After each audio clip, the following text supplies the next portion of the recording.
Pagpasok sa ating... Okay.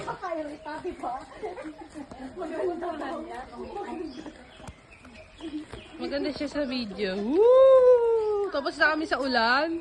Dito na kami, papunta na kami sa loob ng aming tahanan.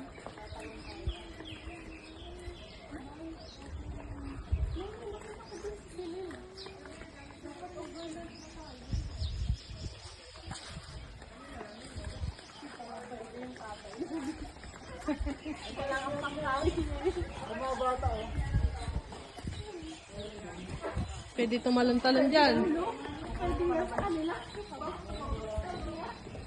Lud, bawal ka doon, Lu.